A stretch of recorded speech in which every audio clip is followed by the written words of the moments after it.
Hello everyone, आप सभी का स्वागत है आपके अपने यूट्यूब चैनल एग्जाम किक में। उम्मीद है आप सभी स्वस्थ और मस्त होंगे। आज हम करेंगे प्रैक्टिस सेट सीरीज के अंतर्गत प्रैक्टिस सेट नंबर 19 को। आइए इसे हम देखते हैं। क्वेश्चन नंबर 1, अल्फ्रेड नोबेल ने किसका आविष्कार किया?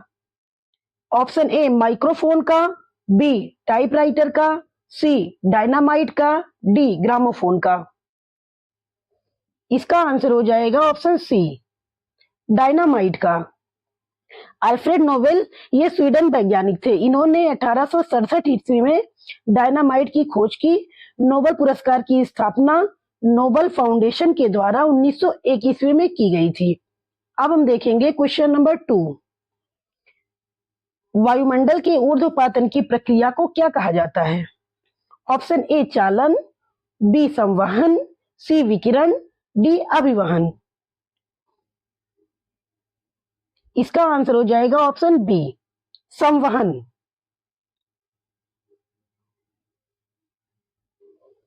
पृथ्वी के संपर्क में आने वाली वायु जब गर्म होकर धाराओं के रूप में लंबवत उठती है और वायुमंडल में तापमान का संचरण करती है, तो वायुमंडल के जो लंबवत तापन की या जो प्रक्रिया होती है यह संवहन कहलाती है। अब हम देखेंगे question number 3, option a Udayan, b Kalashok, c Shuddhodhan, d Mahagovind ने। वास्तुकार महागोविंद ने राजा बिंबिसार के महल को बनवाया था। बिंबिसार को मगध साम्राज्य का वास्तविक संस्थापक माना जाता है। उन्होंने गिरिव्रज जो कि राजगृह थी इसी को अपना राजधानी बनाया था। अब हम देखेंगे क्वेश्चन नंबर 4, वेदों में से सबसे प्राचीन कौन सा है? Option A Rigveda, B Yajurveda, C Samaveda, D Atharvaveda. इसका आंसर हो जाएगा option A Rigveda. Question number 5, सबसे पुराना हिंदू महाकाव्य है? Option A Mahabhashya, B Ramayana, C Ashtadhyayi, D Mahabharata. इसका आंसर हो जाएगा ऑप्शन बी रामायण। रामायण महाभारत दोनों ही 400 ईसा पूर्व में क्रमशः वाल्मीकि तथा वेदव्यास द्वारा रचित ग्रंथ हैं, परंतु कालक्रम में रामायण का काल महाभारत से पहले आता है। क्वेश्चन नंबर 6, ग्रेफाइट, डायमंड और बकमिस्टर फुलेरिन किस तत्व के अपरूप हैं? Option A carbon, B molybdenum, C plutonium, D osmium. इसका आंसर हो जाएगा option A carbon. Graphite, diamond और बकमिस्टर फुलेरिन कार्बन के अपरूप हैं। कार्बन अपनी संयोजकता के कारण विभिन्न अपरूपों को बनाने में सक्षम होता है। अब हम देखेंगे क्वेश्चन नंबर 7, सौर ऊर्जा का स्रोत है? ऑप्शन ए नाभिकीय संलयन, ऑप्शन बी नाभिकीय विखंडन, ऑप्शन सी सूर्य का संकुचन, ऑप्शन डी सूर्य का प्रसार। इसका आंसर होगा ऑप्शन ए नाभिकीय संलयन। सौर ऊर्जा का स्रोत नाभिकीय संलयन है। क्वेश्चन नंबर 8, इनमें से कौन बायोडिग्रेडेबल नहीं है? इसका आंसर हो जाएगा ऑप्शन डी एल्यूमिनियम। जीवाणुओं तथा फंगस आदि द्वारा जो वस्तुएं अपने संगठनों से में टूट जाती हैं उन्हें बायोडिग्रेडेबल कहते हैं, जैसे सब्जी, फल, जीवों के मृत शरीर आदि। क्वेश्चन नंबर 9, होयसलेश्वर मंदिर कर्नाटक में कहाँ स्थित है? Option a Halebid, option b Warangal, option c Hampi, option d Haveli. इसका आंसर हो जाएगा ऑप्शन ए हलेबीडु। होयसल मंदिर भगवान शिव को समर्पित है जो कर्नाटक के हलेबीडु नामक स्थान पर निर्मित है। इसका निर्माण 12वीं शताब्दी में राजा विष्णुवर्धन के काल में हुआ। क्वेश्चन नंबर 10, किस पुर्तगाली गवर्नर ने ब्लू वाटर नीति शुरू की थी? Option a Alfonso de Albuquerque, b Vasco da Gama, c Nuno da Cunha, d Francisco de Almeida. इसका आंसर हो जाएगा option d Francisco de Almeida. पुर्तगाली गवर्नर फ्रांसिस्को दी अल्मीडा ने ब्लू वाटर नीति शांत जल की नीति या नीले पानी की नीति को शुरू किया? इसे 1505 ईस्वी में भारत का पहला पुर्तगाली गवर्नर बनाकर भेजा गया था। क्वेश्चन नंबर 11, 1875 में मोहम्मद एंग्लो ओरिएंटल कॉलेज कहाँ स्थापित किया गया था? Option A Bombay, B Aligarh, C Calcutta, D Delhi. इसका आंसर होगा ऑप्शन बी अलीगढ़। 1875 में Mohammedan Anglo Oriental college Aligarh में स्थापित किया गया था। क्वेश्चन नंबर 12, मथुरा कला विद्यालय काल के दौरान अपने शीर्ष पर था? किस काल के दौरान मथुरा कला अपने शीर्ष पर था? Option A Maurya, B Kushan, C Mughal, D सल्तनत। इसका आंसर हो जाएगा ऑप्शन बी कुषाण। कुषाण शासकों ने पहली शताब्दी से लेकर 175 ईस्वी के बीच उत्तरी भारत के एक विशाल क्षेत्र पर शासन किया और मथुरा कला परंपरा इसी अवधि के दौरान विकसित कला परंपराओं में से एक थी। क्वेश्चन नंबर 13, कौन सा स्तनधारी प्राणी उड़न लोमड़ी के रूप में जाना जाता है? ऑप्शन ए उड़न गिलहरी, बी चमगादड़, सी डार्विन लोमड़ी, डी सफेद लोमड़ी। इसका आंसर होगा ऑप्शन बी चमगादड़। चमगादड़ दुनिया का एकमात्र स्तनधारी है जो उड़ सकता है। इसे उड़न लोमड़ी के नाम से जाना जाता है। क्वेश्चन नंबर 14, निम्नलिखित में से कौन सा विटामिन मानव शरीर में संश्लेषित किया जा सकता है? Option A vitamin C, option B vitamin A, option C vitamin E, option D vitamin B3। इसका आंसर हो जाएगा option D vitamin B3। Vitamin B3 को मानव शरीर में संश्लेषित किया जा सकता है। इसका रासायनिक नाम नियासिन या निकोटिनामाइड है। यह जल में घुलनशील होता है। क्वेश्चन नंबर 15, कौन सा खनिज मांसपेशियों और तंत्रिका तंत्र को सक्रिय और निष्क्रिय करता है? ऑप्शन ए जिंक, बी लोहा, सी phosphorus, D magnesium.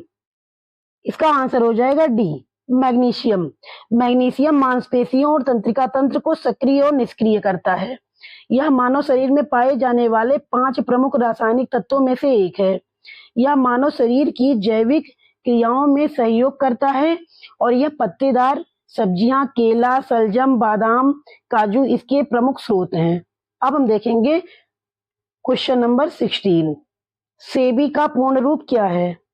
Option a state and exchange board of India, b state and enrolment of India, c securities and exchange board of India, d securities and enrolment board of India. इसका answer हो जाएगा c securities and exchange board of India. भारतीय प्रतिभूति और विनिमय बोर्ड SEBI, securities and exchange board of India भारत में प्रतिभूति और वित्त नियामक बोर्ड है। इसकी स्थापना 12 अप्रैल 1992 को भारतीय प्रतिभूति और विनिमय बोर्ड अधिनियम 1992 के प्रावधानों के अनुसार की गई थी। क्वेश्चन नंबर 17, एगमार्क है? ऑप्शन ए अंडा उत्पादन हेतु एक सहकारी संस्था, बी कृषि उत्पादों में मंडीकरण हेतु कृषकों की संख्या, सी खाद्य वस्तुओं के लिए गुणवत्ता आश्वासन मुहर, डी उपभोक्ता वस्तुओं के लिए गुणवत्ता आश्वासन मुहर। इसका आंसर हो जाएगा ऑप्शन सी खाद्य वस्तुओं के लिए गुणवत्ता। क्वेश्चन नंबर 18, निम्न में से गेहूं की खेती के लिए कौन सी मिट्टी उचित है? ऑप्शन ए काली मिट्टी, ऑप्शन बी लाल मिट्टी, ऑप्शन सी भूरी मिट्टी, ऑप्शन डी दोमट मिट्टी। इसका आंसर हो जाएगा ऑप्शन डी दोमट मिट्टी। इसमें 40% सिल्ट, 20% चिकनी मिट्टी तथा 40% बालू होता है। क्वेश्चन नंबर 19, यूगोस्लाविया की राजधानी है? ए पोलैंड, बी बेलग्रेड, सी नाइजीरिया, डी हंगरी। इसका आंसर होगा बी बेलग्रेड। यूरोपीय देश यूगोस्लाविया की राजधानी बेलग्रेड है और पोलैंड की राजधानी वार्सा, नाइजीरिया की राजधानी अबुजा तथा हंगरी की राजधानी बुडापेस्ट है। क्वेश्चन नंबर 20, डियागो गार्सिया यहाँ स्थित है? ए प्रशांत महासागर, बी हिंद महासागर, सी अटलांटिक महासागर, डी आर्कटिक महासागर। इसका आंसर हो जाएगा ऑप्शन बी हिंद महासागर। डियागो गार्सिया हिंद महासागर में स्थित है। डियागो गार्सिया एक उष्णकटिबंधीय पदचिन्ह आकार का मूंगे का प्रवाल द्वीप है। क्वेश्चन नंबर 21, मुंडा भाषा समूह से संबंधित है? ए ऑस्ट्रियो एशियाई, बी हिंद आर्य इंडो आर्यन, सी चीनी तिब्बती, डी द्रविड़। इसका आंसर हो जाएगा ए मुंडा भाषा समूह ऑस्ट्रो एशियाई से संबंधित है, जिसे भारत तथा बांग्लादेश के लगभग 1 करोड़ लोग बोलते हैं। यह ऑस्ट्रो एशियाई भाषा परिवार की एक शाखा है। क्वेश्चन नंबर 22, निम्नलिखित में से किस नदी का उद्गम भारत के बाहर है? ए ब्रह्मपुत्र, बी गंगा, सी यमुना, डी नर्मदा। इसका आंसर हो जाएगा ऑप्शन ए ब्रह्मपुत्र। ब्रह्मपुत्र नदी तिब्बत के मानसरोवर झील के निकट स्थित चोमायुंगडुंग हिमनद से निकलकर हिमालय के समानांतर पश्चिम से पूर्व बहती है। इसे तिब्बत में सांगपो, अरुणाचल प्रदेश में दिहांग, असम में ब्रह्मपुत्र तथा बांग्लादेश में जमुना के नाम से जाना जाता है। क्वेश्चन नंबर 23, आपातकाल के समय भारत के राष्ट्रपति कौन थे? A R Venkat Raman, b K R Narayanan, c Mohammad Hidayatullah, d Fakhruddin Ali Ahmed. इसका आंसर हो जाएगा डी फखरुद्दीन अली अहमद। भारत में 25 जून 1975 से 21 मार्च 1977 तक 21 महीने की अवधि में आपातकाल घोषित था। भारत के तत्कालीन राष्ट्रपति फखरुद्दीन अली अहमद ने तत्कालीन भारतीय प्रधानमंत्री श्रीमती इंदिरा गांधी की सलाह पर भारतीय संविधान के अनुच्छेद 352 के तहत भारत में आपातकाल लागू करने की घोषणा की थी। भारत का आपातकाल लागू करने की जो क्षमता है वो किस आर्टिकल में है? वो है 352 में, आर्टिकल 352 में। क्वेश्चन नंबर 24, भारत में बहादुरी का सर्वोच्च पुरस्कार निम्न में से कौन सा है? ए अशोक चक्र, बी परमवीर चक्र, सी कीर्ति चक्र, डी वीर चक्र। इसका आंसर हो जाएगा ऑप्शन बी परमवीर चक्र। भारत में बहादुरी के लिए दिया जाने वाला सर्वोच्च पुरस्कार परमवीर चक्र है, जिसकी शुरुआत वर्ष 1947 से हुई थी। क्वेश्चन नंबर 25, सीरिया की राजधानी है? ए अलेप्पो, बी दमिश्क, सी होम्स, डी हमाह। इसका आंसर हो जाएगा बी दमिश्क। सीरिया देश की राजधानी दमिश्क है। सीरिया दक्षिण पश्चिम एशिया का एक देश है। Question number 26, my passage from India द्वारा लिखी गई किताब है, किसके द्वारा? ए मुल्कराज आनंद, बी एडवर्ड मॉर्गन फास्टर, सी Vidyadhar Suraj Prasad Naipal, D smile merchant. इसका आंसर हो जाएगा option D smile merchant. My passage from India नामक पुस्तक स्माइल मर्चेंट के द्वारा लिखी गई है। क्वेश्चन नंबर 27, नई दिल्ली में पहली बार संविधान सभा की बैठक कब हुई थी? ऑप्शन ए 26 दिसंबर 1946, बी 26 जनवरी 1947, सी 9 दिसंबर 1946, डी 26 नवंबर 1946। इसका आंसर हो जाएगा ऑप्शन सी 9 दिसंबर 1946 ईस्वी को संविधान सभा की प्रथम बैठक नई दिल्ली स्थित काउंसिल चैम्बर के पुस्तकालय भवन में हुई थी। क्वेश्चन नंबर 28, भारतीय संविधान की भारतीय गणराज्य की आधिकारिक भाषाओं की सूची प्रदान करती है। ऑप्शन ए 11वीं अनुसूची, ऑप्शन बी 4थी अनुसूची, ऑप्शन सी 12वीं अनुसूची, ऑप्शन डी 8वीं अनुसूची। इसका आंसर होगा ऑप्शन डी 8वीं अनुसूची। इसमें भारत की 22 भाषाओं का उल्लेख किया गया है। मूल रूप से 8वीं अनुसूची में 14 भाषाएं थीं। क्वेश्चन नंबर 29, भारतीय संविधान में राज्य के नीति निर्देशक तत्वों की अवधारणा को कहां से लिया गया है? ऑप्शन ए आयरिश संविधान, बी अमेरिकी संविधान, सी जर्मन संविधान, डी जापानी संविधान। इसका आंसर हो जाएगा ऑप्शन ए आयरिश संविधान। भारतीय संविधान में आयरलैंड से नीति निर्देशक तत्व की अवधारणा, राष्ट्रपति के निर्वाचक मंडल की व्यवस्था, राष्ट्रपति द्वारा संसद में मनोनीत सदस्य इत्यादि को लिया गया है। क्वेश्चन नंबर 30, निम्नलिखित में से कौन सा नृत्य उत्तर प्रदेश की शास्त्रीय नृत्य शैली है? Option A Bharatanatyam, B Odissi, C Kathak, D Kuchipudi. इसका आंसर हो जाएगा ऑप्शन सी कथक। कथक नृत्य उत्तर प्रदेश की शास्त्रीय नृत्य शैली है और यह भारत के प्राचीन शास्त्रीय नृत्यों की 8 रूपों में से एक है। कथक नृत्य उत्तर प्रदेश के शास्त्रीय नृत्य शैली है और यह भारत के प्राचीन शास्त्रीय नृत्यों के 8 रूपों में से एक है। कथक शब्द का उद्भव कथा शब्द से हुआ है। क्वेश्चन नंबर 31, उत्तर प्रदेश के किस जिले को पीतल नगरी के नाम से जाना जाता है? Option A Fatehpur, B Muzaffarnagar, C Mirzapur, D Moradabad. इसका आंसर होगा ऑप्शन डी, मुरादाबाद। उत्तर प्रदेश में मुरादाबाद जिले को पीतल नगरी के नाम से जाना जाता है। यह जिला रामगंगा नदी के तट पर स्थित है। मुरादाबाद पीतल के काम के लिए प्रसिद्ध है। क्वेश्चन नंबर 32, निम्नलिखित में से बुंदेलखंड का लोकप्रिय लोकगीत कौन सा है? ए बिरहा, बी आल्हा, सी रसिया, डी लंगुरिया। इसका आंसर होगा ऑप्शन बी, आल्हा। आल्हा बुंदेलखंड का प्रमुख लोकप्रिय गीत है। बिरहा पूर्वी उत्तर प्रदेश तथा पश्चिमी बिहार में गाया जाता है। लंगुरिया बुंदेलखंड का लोक नृत्य है। क्वेश्चन नंबर 33, निम्न में कौन सा राज्य उत्तर प्रदेश का सीमावर्ती राज्य है? ए राजस्थान, बी पंजाब, सी पश्चिम बंगाल, डी आंध्र प्रदेश। इसका आंसर हो जाएगा ऑप्शन ए, राजस्थान। उत्तर प्रदेश भारत के उत्तर मध्य में अवस्थित एक सीमांत राज्य है। उत्तर प्रदेश की सीमा को स्पर्श करने वाले राज्य इस प्रकार हैं: उत्तर में नेपाल तथा उत्तराखंड, उत्तर पश्चिम में हिमाचल प्रदेश, पश्चिम में हरियाणा, दिल्ली और राजस्थान, दक्षिण में मध्य प्रदेश और दक्षिण पूर्व में छत्तीसगढ़ तथा पूर्व में बिहार एवं Jharkhand. Question number 34, Uttar Pradesh police के चिन्ह में कौन सा जानवर का चित्र है? ए मछली, बी गरुड़, सी मोर, डी गैंडा। इसका आंसर होगा ऑप्शन ए, मछली। उत्तर प्रदेश पुलिस के प्रतीक चिन्ह में नेवी ब्लू और रेड का इस्तेमाल किया गया है। इसके साथ ही अशोक की लाट के नीचे सत्यमेव जयते लिखा गया है। इसके बाद दो मछलियों की आकृति बनी है जिसके नीचे उत्तर प्रदेश पुलिस लिखा गया है।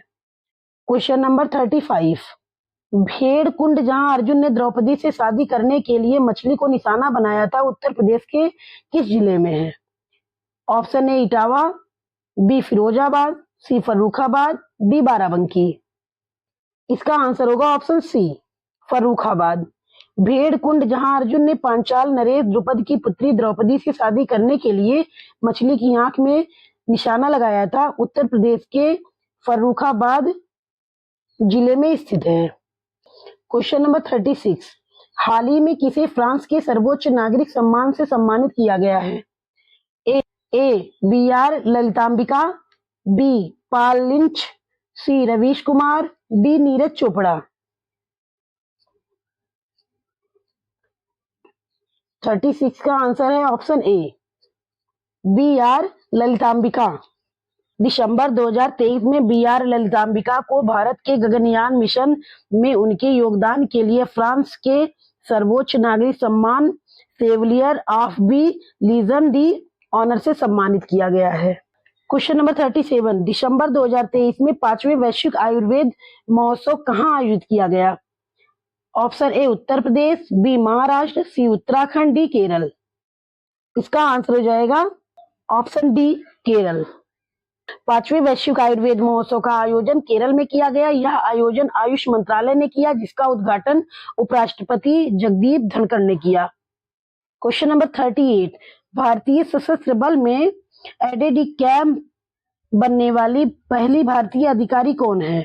ए मनीषा पाढ़ी, बी जय वर्मा सिन्हा, सी अरुण केसरी, डी पल्लवी मिश्रा।